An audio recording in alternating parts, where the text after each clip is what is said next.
कि जो मुस्लिम बहुल इलाके हैं वहाँ से हिंदू छोड़कर जा रहे हैं, और जो हिंदू बहुल इलाके हैं वहाँ से मुस्लिम छोड़कर जा रहे हैं। किसी भी तरह का कोई उनमें आपस में भाईचारा दोबारा से स्थापित करने की सरकार की ओर से या प्रशासन की ओर से कोई भी कार्रवाई नहीं की गई है। और जहाँ तक विटनेसेस की बात है, मेरी कुछ लोगों से बात हुई, उनका ये कहना है कि जो असली विटनेसेस हैं उनको तो पुलिस ले ही नहीं जाती है अपने साथ, बाकी जिनको थोड़ा बहुत मालूम है या वहाँ पे जो लोग थे थोड़े बहुत उनको मालूम था, उन्हीं को वो बनाते हैं अपना गवाह। गोपाल पिल्लई जी जो कि भारत सरकार के होम सेक्रेटरी या जिन्हें गृह सचिव केंद्र सरकार में कहा जाता है वो रहे हैं, और जो इस पैनल का हिस्सा थे, उन्होंने ये कहा कि जो कुछ लोगों ने अपने यहाँ संस्मरण अपने बताए, उन्हें कभी कभी उन्हें सुनकर यकीन नहीं होता कि वो कि चीज़ें इतनी खराब थीं, और इतना अंदाज भी नहीं था कि इतने बुरे अनुभव हुए हैं। और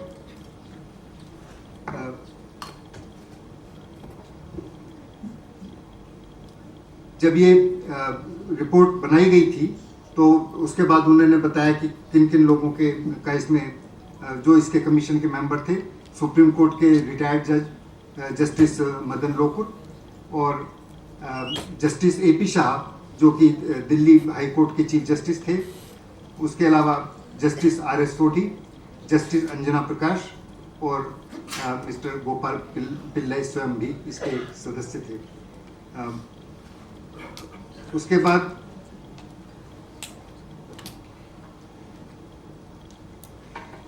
उन्होंने ये भी बताया कि हम लोगों ने ये रिकमेंड किया था कि इन सभी जो घटनाओं के जो जिम्मेदार हैं उनको आइडेंटिफाई करने के लिए और कारणों की जांच के लिए केंद्र सरकार को एक जुडिशियल कमीशन बिठाना चाहिए, जो कि अब तक बिठाया नहीं गया है। और एक तरह से न केवल दिल्ली पुलिस की, पर ये सेंट्रल गवर्नमेंट की जो कि खुद दिल्ली में जिसका हेडक्वार्टर्स है, उसकी भी एक तरह से नाकामयाबी रही। और न केवल नाकामयाबी रही, इसमें साफ पता लगा कि जो दिल्ली पुलिस का और केंद्र सरकार का रवैया था इसमें, क्योंकि दिल्ली पुलिस भी केंद्र सरकार के अधीन है, उनका रवैया एकदम पक्षपातपूर्ण रहा। और जो भी इन्वेस्टिगेशन हुए वो बहुत ही लापरवाही के साथ हुए, छोटी तरीके से, मतलब बड़ी लापरवाही से, बड़ी खराब तरीके से उनको किया गया। और इसीलिए उसका नतीजा ये है कि ट्रायल कोर्ट में, नीचे के जो कोर्ट हैं जहाँ ट्रायल होता है, पहला ट्रायल, उसमें 80% के आसपास जो है वो लोग छूट रहे हैं जो इसके आरोपी हैं। हमारी रिपोर्ट ने पहले से ही ये संदेह जाहिर कर दिए थे, और अब हम देख रहे हैं कि वैसा ही हो रहा है जैसा हम समझ रहे थे। सबसे पहली बात तो यह है कि अधिकतर जो इन्वेस्टिगेशन है, जो जांच है, वही ढंग से नहीं की गई। उसके अलावा जो काफ़ी केसेस हैं वो नकली बनाए गए, जो असली केसेस थे उनकी जगह फैब्रिकेट किए गए, यानी मनमाने ढंग से फर्जी केस बनाए गए, और उनका कोर्ट में गिर जाना स्वाभाविक ही था, क्योंकि अधिकतर गवाह वक्त आने पर मुकर जाते थे कोर्ट में। और अधिकांश ये जो केसेस थे वो उसमें आरोपी मुस्लिम्स अधिक थे,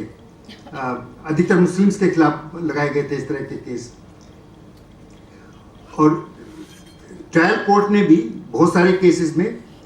इस तरह के इन्वेस्टिगेशन पे जो इस तरह की जांच हुई है और इस तरह के फर्जी केस बनाए गए हैं, उस पर कोर्ट ने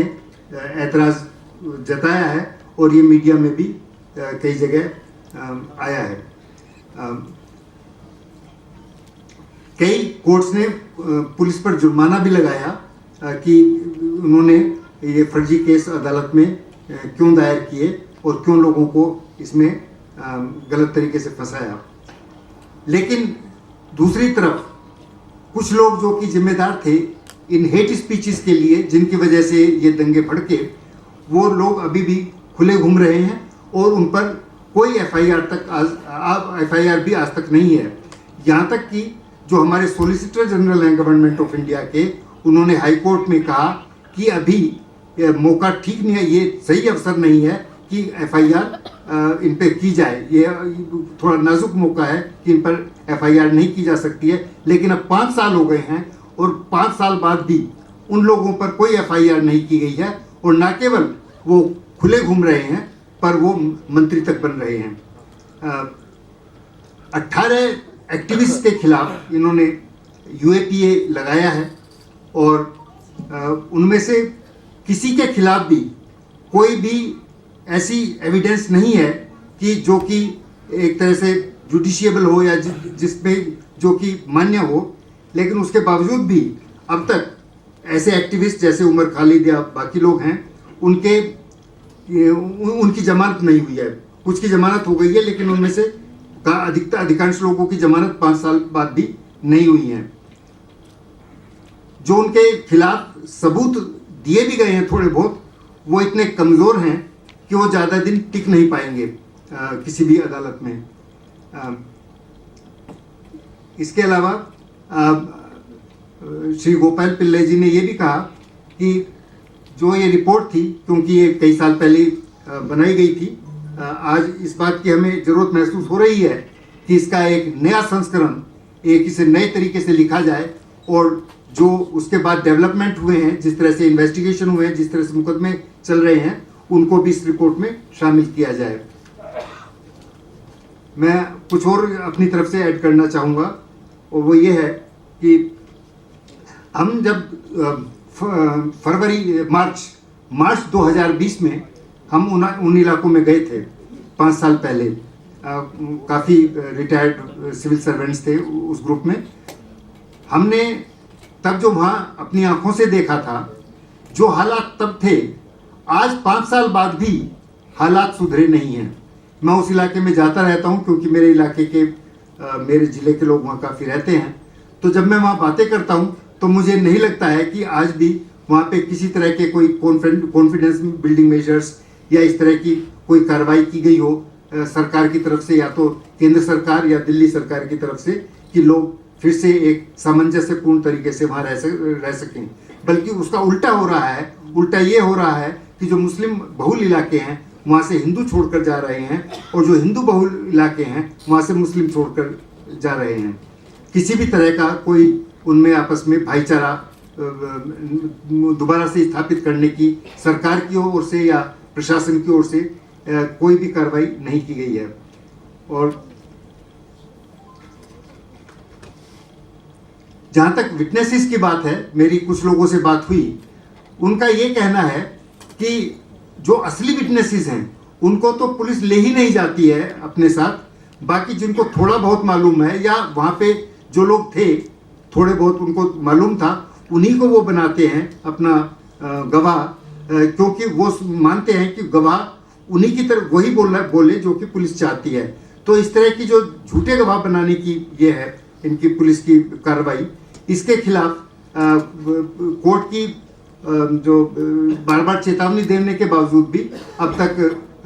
प्रशासन की ओर से या प्रोसिक्यूशन की तरफ से जो पुलिस के केसेस के को प्रोसिक्यूटर्स हैं, उनकी तरफ से उसमें कोई सुधार नहीं किया गया है। तो